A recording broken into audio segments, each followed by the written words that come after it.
నీ చేతిలో పడగానే అది ఎంతో విలువని నాకు చూపితివే.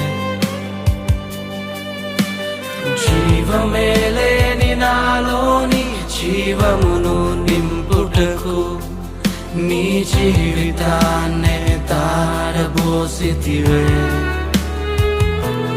నీది శాశ్వత ప్రేమయ నేను మరచిపోలేనయా.